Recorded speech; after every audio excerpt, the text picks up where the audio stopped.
आई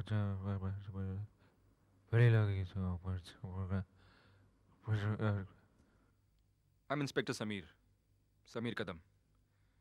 बड़े किस्मत वाले हैं आप। गोली आपके कंधे के ऊपरी हिस्से में लगी, वरना मारने वाले ने तो आपको मार ही डाला था। एनीवेज, चौगले, बयान लिखो। मैं जानता हूं आपको इस वक्त आराम की सख्त जरूरत है, पर इससे पहले कि मुजरिम हमारी पहुंच से बहुत दूर निकल जाए, मैं चाहता हूं कि आप हमें उसके बारे में सब कुछ बता दें। बताइए, क्या नाम है आपका?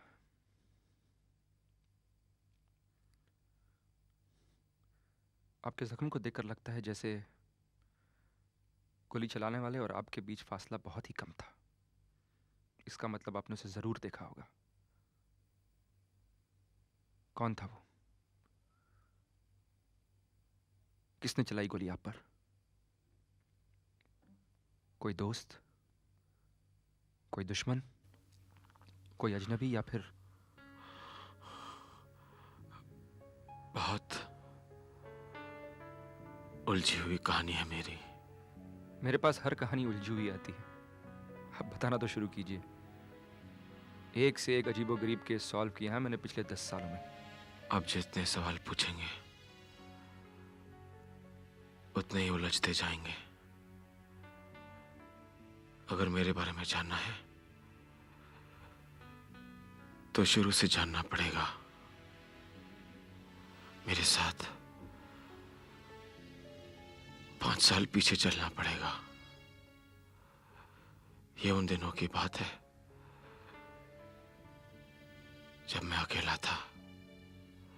दोस्त कहा करते थे कि मैं शादी कर लूं, लेकिन लड़कियों में कोई खास दिलचस्पी नहीं थी मेरी।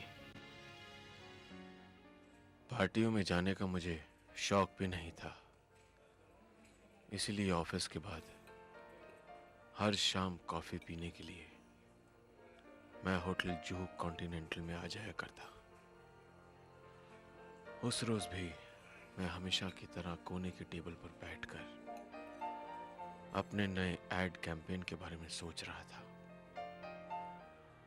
बार बार पुराने आइडियाज ही घूमकर जहन में आ रहे थे। कोई नया आइडिया सूझ ही नहीं रहा था, बिल्कुल मेरी अपनी जिंदगी की तरह। तभी मेरी नजर दूसरे कोने की टेबल पर पड़ी। यही कोई 20-22 की उम्र होगी उसकी। सलवार कमीज पहने सीधी सादी लड़की, गोरा रंग, बड़ी बड़ी आंखें, और आंखों में एक अजीब सी बेचैनी थी। कुछ था जिसने मेरे लड़कियों के बारे में पुराने ख्यालों को पल भर में बदल दिया। उसे देखते ही मुझे समझ में आ गया कि मेरी जिंदगी में अब तक क्या अधूरापन था। आप पल्लवी हैं ना? जी नहीं। आप पूजा? नहीं, पायल? बिल्कुल भी नहीं। परफेक्ट, फैंटास्टिक, क्योंकि पर राशि से मेरा बिल्कुल नहीं जमता। That's better. क्या हुआ, बैठो ना। देखिए ना, आप इस टेबल पर अकेली बैठी हैं और मैं उस टेबल पर अकेला बैठा हूं, तो मुझे लगा क्यों ना हम दो अकेले एक साथ एक ही छत के नीचे आमने सामने बैठ जाएं। राइट और रॉन्ग? रॉन्ग, क्योंकि मैं ये टेबल छोड़कर जा रही थी। हाँ, लेकिन अभी तो नहीं जा रही ना। अब वैसे मेरा नाम अविनाश है, मैं यहाँ अक्सर आते रहता हूँ। आपका नाम? स्मृति। स्मृति, व्हाट अ लवली नेम। स्मृति, तो क्यों ना इस बात पे एक एक कप कॉफी और हो जाए, ताकि अगली बार जब हम मिलें then we are not strangers, right or wrong? Right.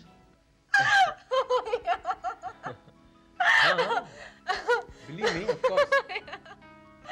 अगर आप जैसा हाथ देखने वाला मिल जाए ना, तो सामने वाला खुशी हो जाए। हाँ। और ये जो लाइन है ना, ये कौन सी? ये वाली। हाँ। ये तुम्हें बहुत दूर ले जाएगी किससे? तुम्हारी तकलीफों से।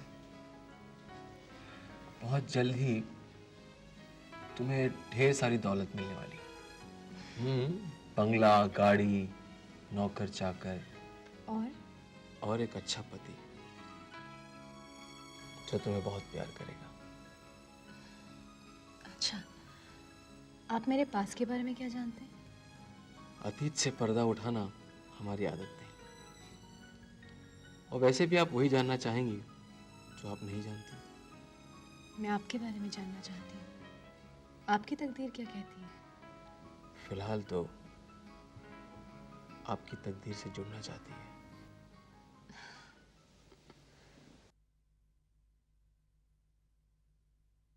मुझे लगता है अब मुझे जाना चाहिए। जाना चाहिए या जाना चाहती हो? चाहिए। यही तो प्रॉब्लम है लाइफ में। लोग अक्सर वो करते हैं जो उन्हें करना चाहिए। वो क्यों नहीं करते जो वो करना चाहते हैं? मैं अपनी जिंदगी में बहुत कुछ करना चाहती हूँ, पर यहाँ बैठकर कॉफी पीते पीते नहीं। वैसे भी आपसे बातें करते करते पता ही नहीं चला कब सुबह हो गई। ये सुबह और शाम का भी बड़ा अजीब रिश्ता है।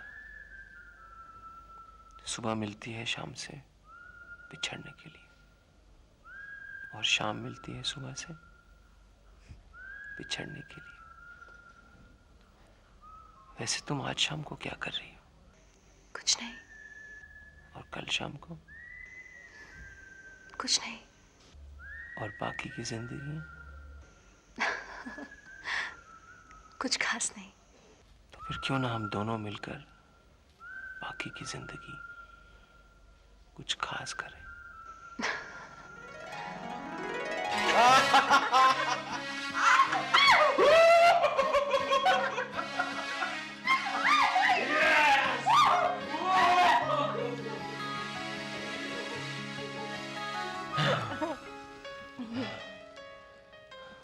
बस शादी के पहले दिन ही थक गए? जी नहीं,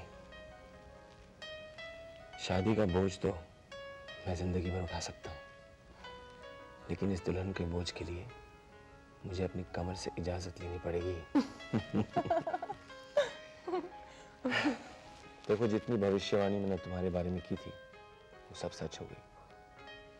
तुम्हारे पास आज दौलत, गाड़ी, बंगला सब कुछ आ गया। हाँ, जहां तक नौकर का सवाल है वो भी तुम्हारे सामने हाजिर है। बस इसे खिदमत का मौका दीजिएगा।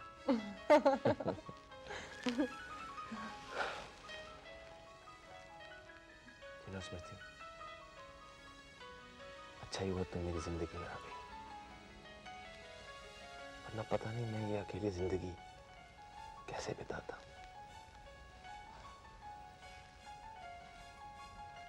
पर तुम्हारे तो माँ बाप हैं ना स्मृति,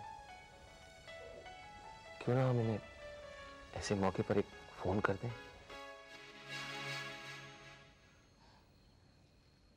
अविनाश, मैं तुमसे पहले भी कह चुकी हूँ कि मैं उनके बारे में कोई बात नहीं करना चाहती। वो लोग मेरे लिए मर चुके हैं।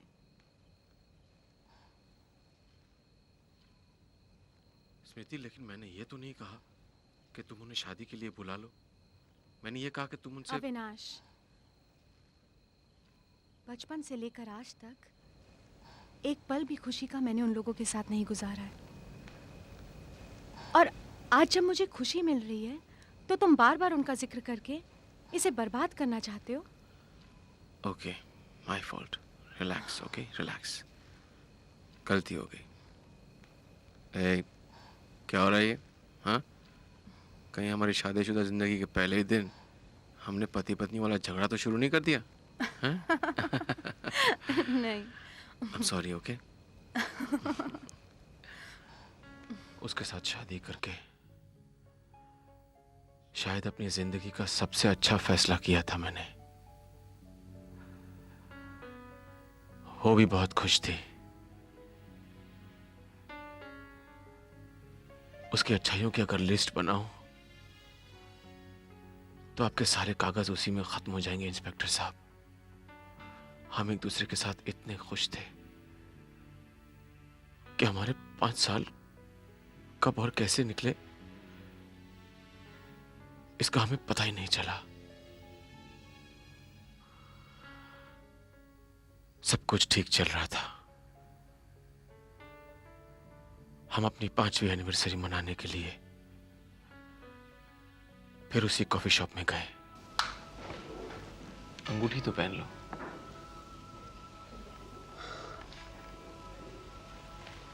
God, this is so beautiful. स्मृति, मैंने अपने आप से वादा किया है कि मैं हर साल तुम्हें पहले से भी ज्यादा प्यार करूंगा।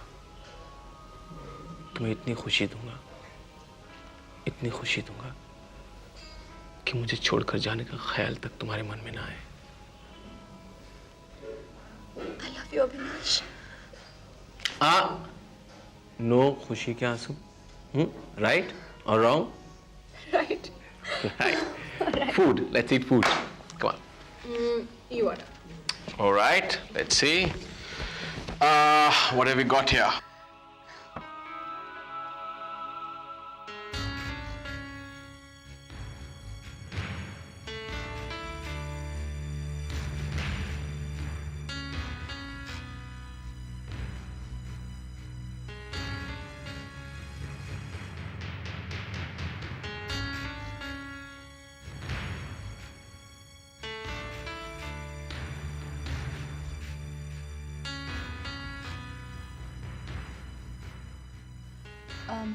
मैं वॉशरूम होके आती हूँ। हाँ?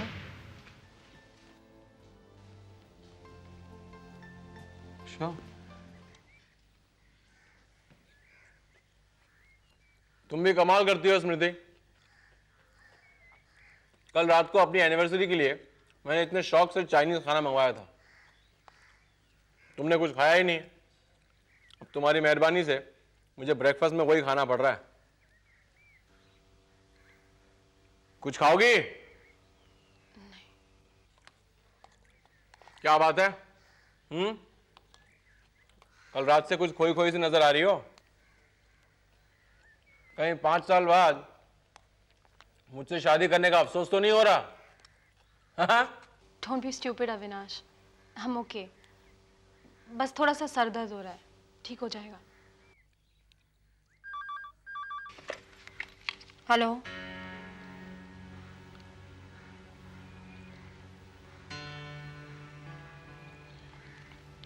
Sorry, wrong number. कौन था? नहीं, रॉन्ग नंबर था।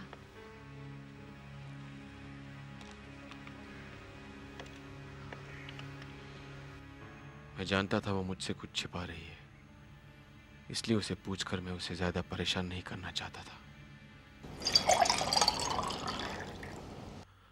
मुझे मालूम था वो कोई बात तभी बताती है जब उसे बतानी होती है। 5 साल से जानता था उसे मैं। मुझे ये भी मालूम था कि अगर कुछ गलत नहीं है तो कुछ है जो सही नहीं है। मैं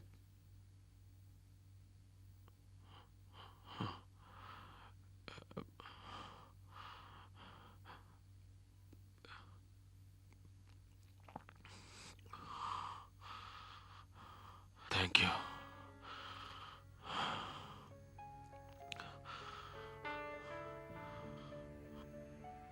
फिर उस दिन के बाद मैंने उसमें कुछ अजीब सा चेंज देखा। वो बहुत खोई खोई रहने लगी। हमेशा 4 दीवारों के बीच रहने वाली स्मृति अब घर की दीवारों के बाहर रहने लगी। कुछ अजीब से शौक पाल लिए थे उसने, चैरिटी ऑर्गेनाइजेशंस।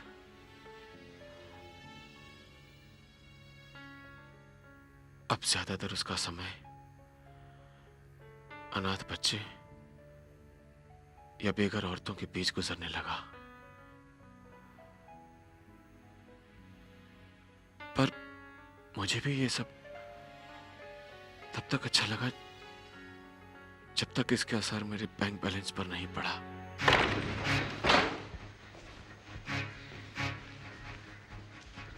ये सब क्या है? हाँ? What the hell is this? ये मेरे बैंक स्टेटमेंट्स बता रहे हैं कि तुम्हें हर महीने 50-60 हजार रुपए चाहिए घर के खर्चे के लिए। अविनाश, तुम अच्छी तरह से जानते हो कि ये पैसे मैं चैरिटी के लिए खर्च करती हूँ। कोई अय्याशी नहीं कर रही हूँ, बल्कि गरीब और बेसहारा लोगों की मदद कर रही हूँ। पर कब तक? हाँ? कहीं ऐसा ना हो कि इन बेघरों का घर भरते भरते मेरा घर खाली हो जाए। Avinash, this is too much. What the hell is too much?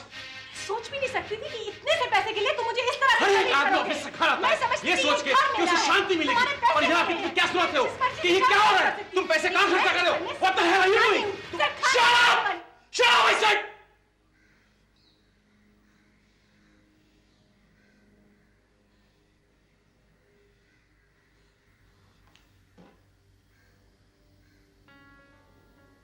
ये पहली बार हुआ था,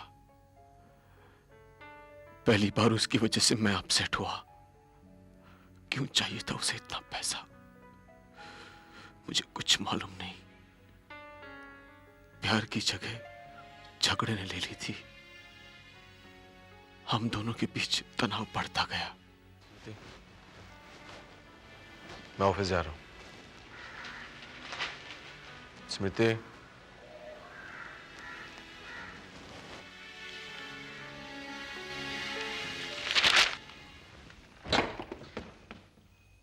स्मृति, पूरा दिन ऑफिस में मैं उसी के बारे में सोचता रहा। स्मृति, मुझे लगा कहीं मैं ही तो उसके साथ Where are ज्यादती you? नहीं कर रहा, कहीं मैं ही तो स्मृति! गलत नहीं हूं। खैर, स्मृति, उसे मनाने के लिए वापसी में मैंने एक अच्छा सा गिफ्ट ले लिया स्मृति, और पैक करा कर घर ले आया।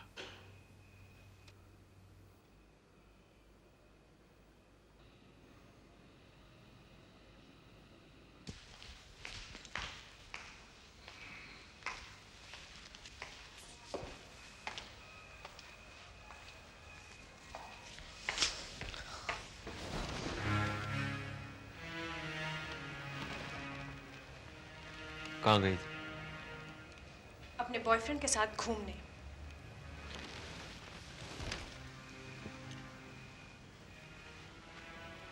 मेरा ये मतलब तो नहीं था। तो फिर क्या मतलब था तुम्हारा? यही कि इतनी रात हो गई है, मुझे पता ही नहीं तुम कहाँ हो। पिछले 2 घंटों में मैं कितने फोन कर चुका हूँ और अभी तो मैं पुलिस स्टेशन जाने वाला था। रियली? इतनी फिक्र है तुम्हें मेरी? क्या बात कर रही हो स्मृति? जैसे कि तुम्हें पता ही नहीं मुझे तुम्हारी कितनी फिक्र है। एक छोटा सा झगड़ा क्या हो गया, तुम पुरानी सारी बातें भूल गई। तुम ये भी भूल गई कि मैं तुमसे कितना प्यार करते थे, मुझसे शादी करके इस घर में लाए थे। ये घर जो अब मुझे किसी अदालत जैसा लगने लगा है, जहां पर एक मुजरिम को जज साहब के सामने अपनी सफाई देनी पड़ती है।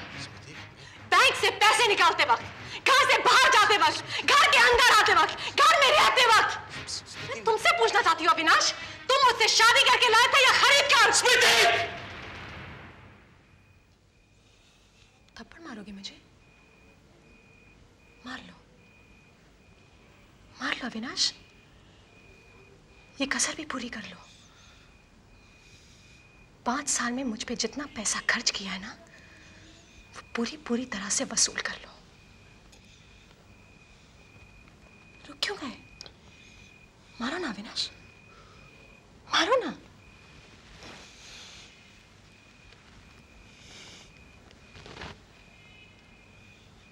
तुम तो मुझे मारने का अधिकार भी खो चुके हो।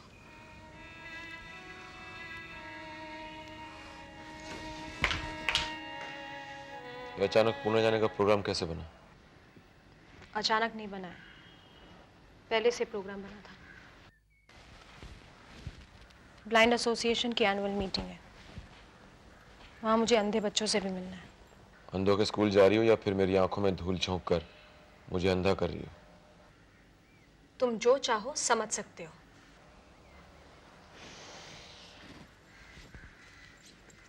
जाना जरूरी है? हाँ। कैसे जा रही है? I am taking your car. जो करना है करो।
मिस्टर अविनाश शर्मा।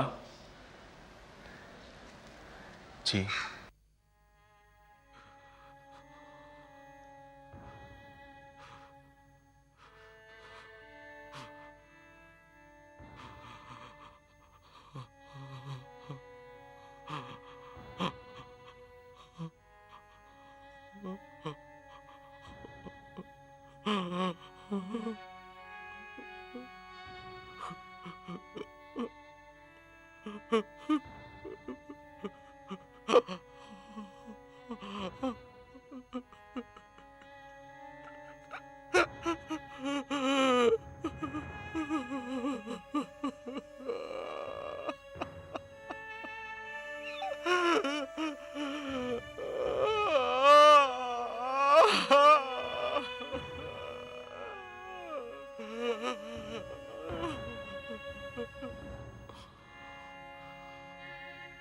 माफी तक मांगने का मौका नहीं दिया उसने मुझे।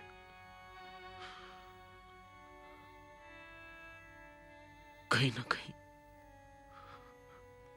उसकी मौत का कारण मैं ही था।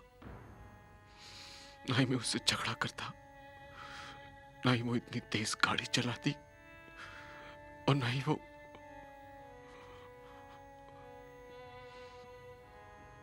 पुलिस स्टेशन से जब मैं घर वापस आया, बार बार मुझे लग रहा था कि मैंने उसे पुनः जाने ही क्यों दिया। एक बार और झगड़ा करके उसे समझा दिया होता तो शायद ये दिन देखना ही ना पड़ता। पर जो होना था वो हो चुका। अचानक मुझे उसके पेरेंट्स का ख्याल आया। मुझे लगा कि स्मृति और वो एक दूसरे से चाहे बात ना कर रहे हो, लेकिन दुनिया में हर माँ बाप को इतना हक बनता है कि वो अपनी बेटी के बारे में जाने। मैंने कानपुर जाने का फैसला किया। एड्रेस के नाम पे मुझे सिर्फ इतना ही पता था कि उसके पिताजी किसी सरकारी स्कूल में मास्टर थे और उनका नाम रामनाथ मिश्रा है। अलग अलग स्कूलों में पूछता हुआ मैं मिश्रा जी के घर पहुंचा।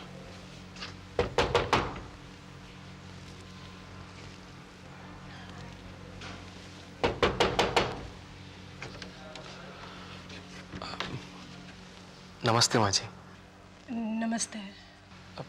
मिश्रा जी का घर यही है? हाँ बेटा, तुम? मुझे समझ में नहीं आ रहा था बात शुरू कहां से करूं। क्या मैं उनसे मिल सकता हूँ? वो इस वक्त तो घर पे नहीं है, लखनऊ गए हुए हैं। दरअसल मैं बंबई से आया हूँ। एक्चुअली मैं स्मृति का दोस्त हूँ। कॉलेज में उसके साथ ही पढ़ता था। तो तुम भी करोड़ीमल कॉलेज में पढ़ते थे? जी जी जी, मैं भी करोड़ीमल कॉलेज में ही पढ़ता था। दरअसल हम दोनों एक ही क्लास में पढ़ते थे। अब फिर कॉलेज खत्म करने के बाद मैं बॉम्बे चला गया नौकरी करने। और जब मैं शायद इसीलिए तुम नहीं जानते। उसको तो बेटा 5 साल हो गए घर छोड़कर गए हुए। ना कोई झगड़ा, ना कोई बात। इंटरव्यू देने जा रही हूँ, ये कहा था उसने मुझसे, अपने इन हाथों से मैंने उसे दही खिलाकर भेजा था। वो दिन और आज का दिन पता नहीं वो जिंदा भी है या।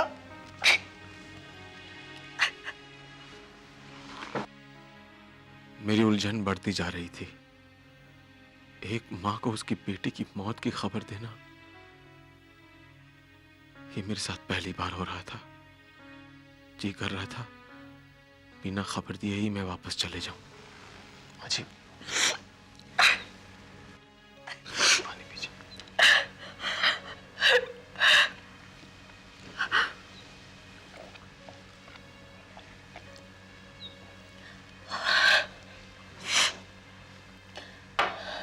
बस बेटा, अब तो उसकी यादें बाकी रह गई हैं। हमारे लिए तो वो एक तस्वीर बन के रह गई है।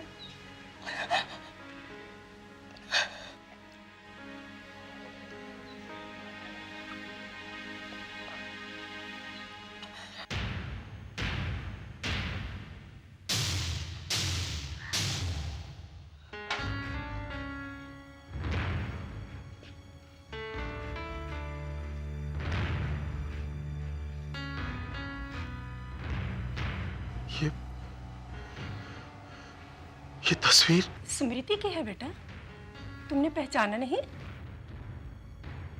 मेरे पैरों तले से जमीन खिसक गई थी, क्योंकि जो तस्वीर मैं देख रहा था वो मेरी पत्नी की नहीं, किसी और की थी।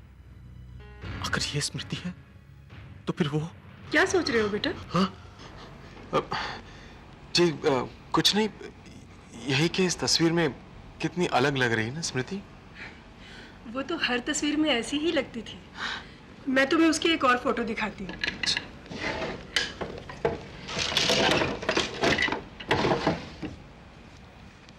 ये देखो, रेखा और जया के साथ।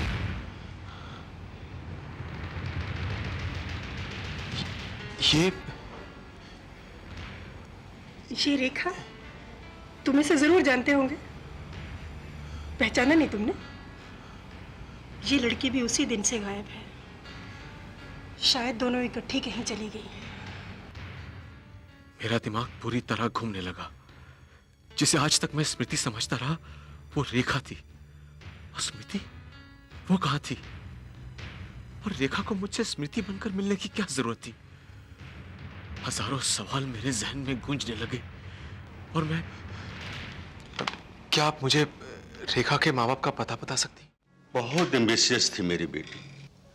हमेशा कहती थी, पापा आप अपना ट्रांसफर दूसरी जगह क्यों नहीं करा लेते? उसके सपने शायद इस शहर में पूरे नहीं हो सकते थे, इसलिए वो यहां से चली गई। वैसे दुख इस बात का है, यहां से जाने के बाद उसने हम लोगों की खबर ही नहीं ली। शायद इस तरह बिना बताए घर छोड़कर जाने का गिल्ट रहा होगा उसके मन में।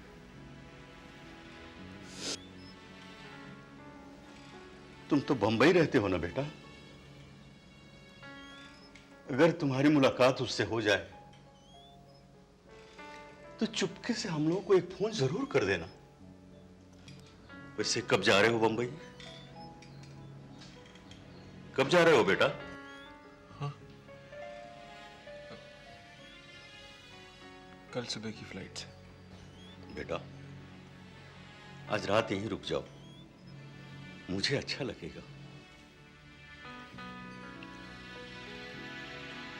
कहने को मैं अपने ससुराल में था, रेखा के घर में।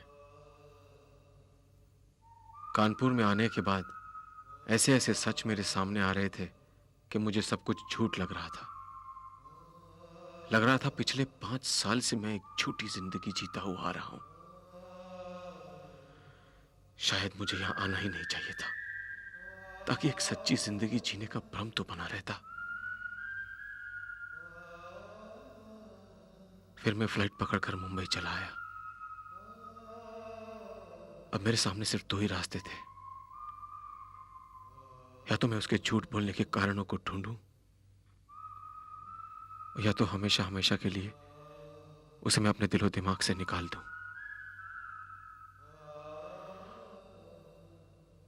मुझे दूसरा रास्ता आसान लगा।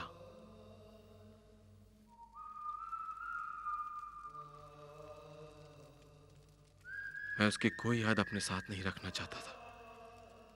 उसके खत, उसकी तस्वीरें, उसकी पासबुक, इंश्योरेंस के पेपर्स, हमारी शादी का कार्ड, सब कुछ जला देना चाहता था। तभी मेरी नजर एक ऐसे कागज पर पड़ी जिसे देखकर मैं चौंक गया। डियर जया, मेरी जिंदगी में आने का शुक्रिया आलोक। 29 दिसंबर, ये तो वही दिन था जिस दिन मेरी पत्नी बहुत देर से घर आई थी। उसी दिन मेरा उसका झगड़ा भी हुआ था। मतलब जया को लिखा गया खत स्मृति के सामने क्यों था? अगर ये कानपुर वाली जया है तो मुंबई में क्या कर रही है? आलोक कौन है? ये सब जानने के लिए मेरा होटल जुहू कॉन्टिनेंटल जाना बहुत जरूरी था।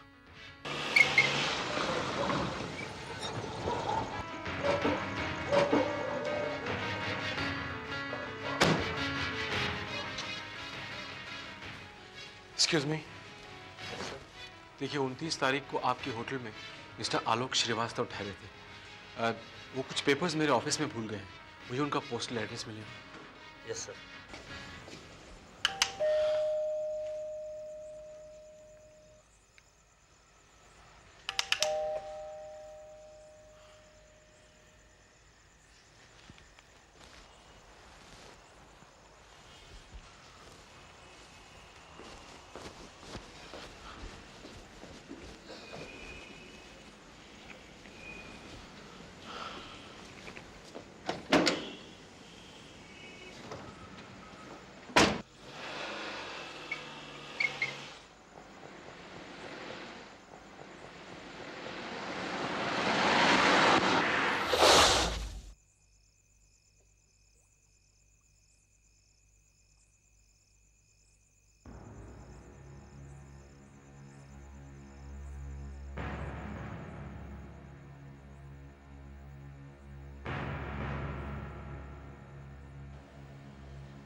क्यों किया तुमने ऐसा मेरे साथ? क्योंकि मेरे पास और कोई चारा ही नहीं था। मतलब एक झूठ को छुपाने के लिए मेरे लिए दूसरा झूठ बहुत जरूरी हो गया था। पर तुमने पहला झूठ बोला ही क्यों? प्यार के लिए। प्यार? हाँ, प्यार। नितिन का प्यार। कानपुर कॉलेज में वो मेरे साथ पढ़ता था। मैं नितिन को चाहती थी, पर नितिन वो स्मृति को चाहता था। फिर? स्मृति जानती थी कि मैं नितिन को बहुत चाहती हूँ, पर फिर भी उसने उससे मिलना जुलना बंद नहीं किया। कहने को तो वो मेरी बेस्ट फ्रेंड थी, लेकिन ये जानते हुए भी कि नितिन मेरा सब कुछ है, वो नितिन को मेरी आंखों के सामने ही मुझसे छीन रही थी। बस मैंने उस दिन उन दोनों को सबक सिखाने का फैसला कर लिया। मैंने सोच लिया था कि अगर नितिन मेरा नहीं हुआ तो वो किसी और का भी नहीं होगा। दूसरे दिन ही मैंने पिकनिक का प्रोग्राम बनाया और शहर से बहुत दूर हम तीनों नितिन की गाड़ी में एक खाली जगह पर चले गए। मैंने उन दोनों की कोल्ड ड्रिंक में जहर मिला दिया था। हाँ, बहुत प्यार करते थे दोनों एक दूसरे से, मैंने उन दोनों की एक साथ जाने लेकर उन दोनों के प्यार को अमर कर दिया, पर उनको मारने के बाद मैंने कोई सुराग नहीं छोड़ा।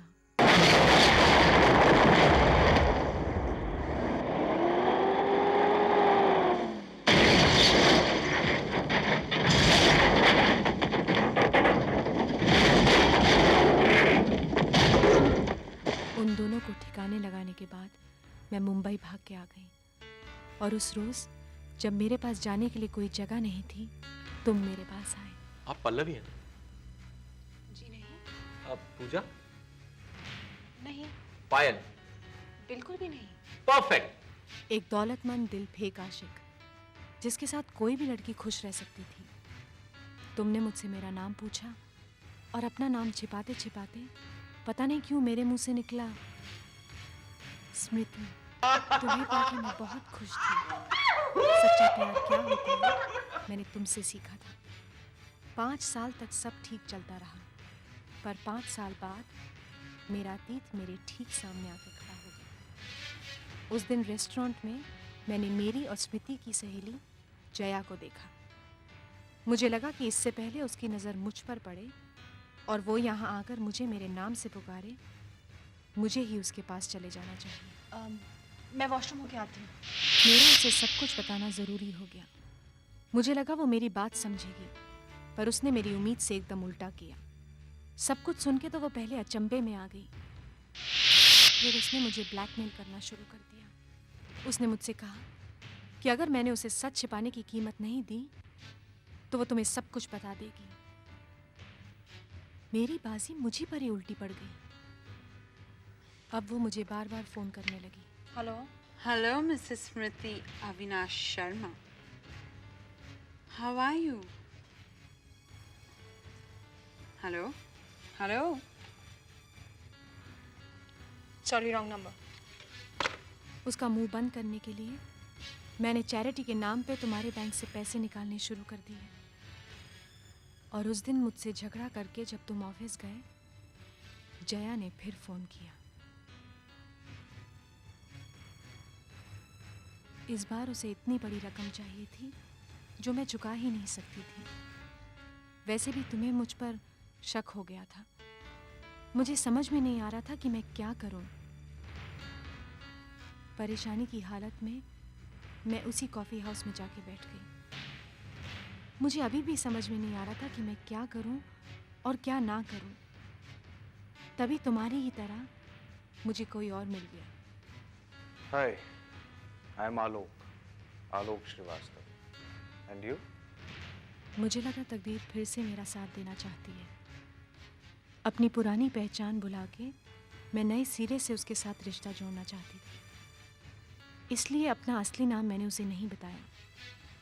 पता नहीं क्यों मेरे मुंह से निकला जया। और उस रात जब मैं 2 बजे घर आई तो तुमने मुझसे फिर से झगड़ा किया। मुझे लगा ये सब जया की वजह से हो रहा है। मुझे किसी तरह उससे छुटकारा पाना चाहिए। हेलो, हाँ जया, मैं रेखा बोल रही हूँ। मैंने तुम्हारे पैसों का इंतज़ाम कर लिया है। देखो, तुम ठीक 9:30 बजे आरएल कॉलोनी के सिग्नल पर मिलना। तुम्हें तुम्हारे पैसे मिल जाएंगे। ओके। फ़ोन रखने के बाद मैंने तुमसे कहा कि मैं पूना जा रही हूँ और तुम्हारी गाड़ी लेके मैंने आरए कॉलोनी से जया को पिकअप किया। फिर मैंने उसके साथ भी वही किया जो स्मृति के साथ किया था।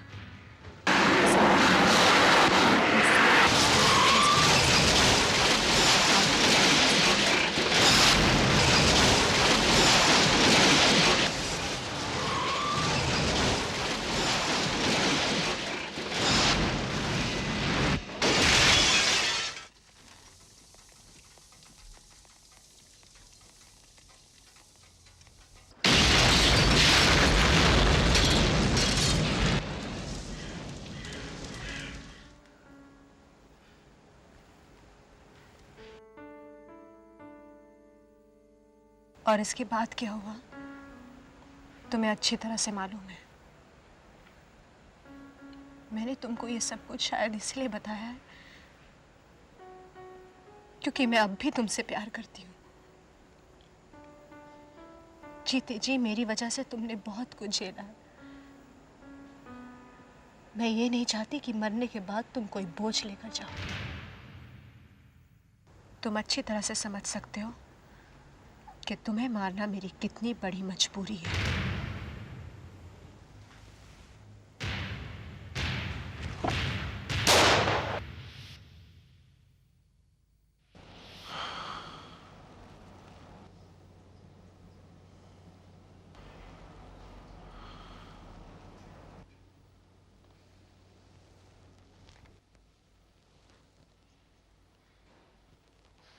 चलो चॉकलेट।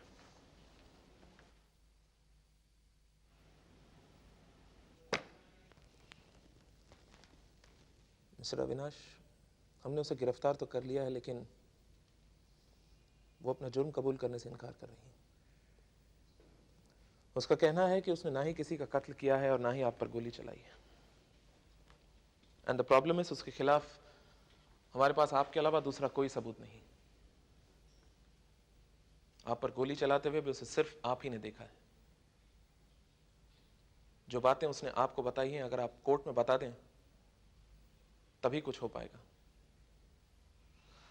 वो रहा आपका बयान, आप उस पर साइन कर दीजिए।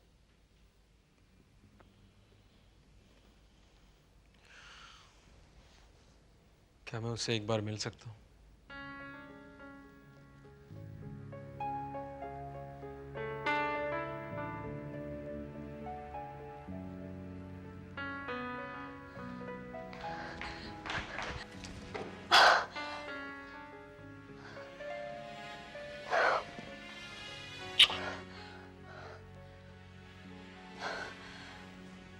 सुना है,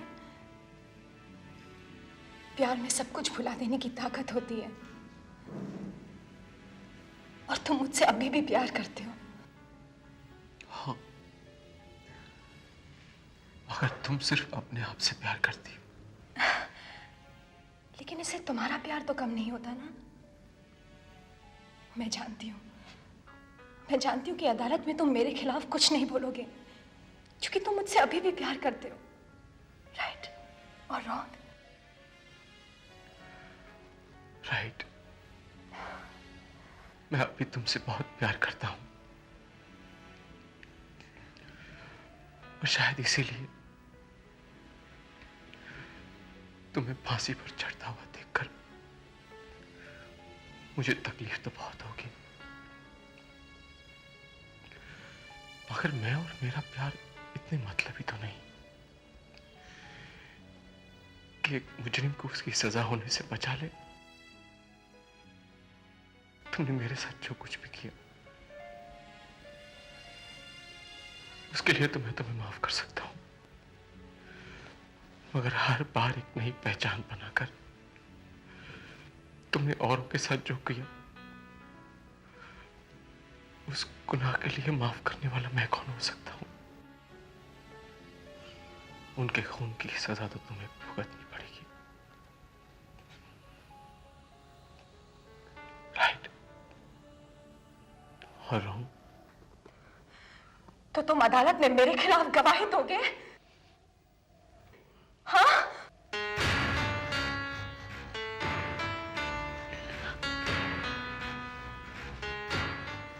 अविनाश, मैं तुम्हारी पत्नी हूं। अविनाश, तुम अपनी पत्नी के साथ ऐसा नहीं कर सकते।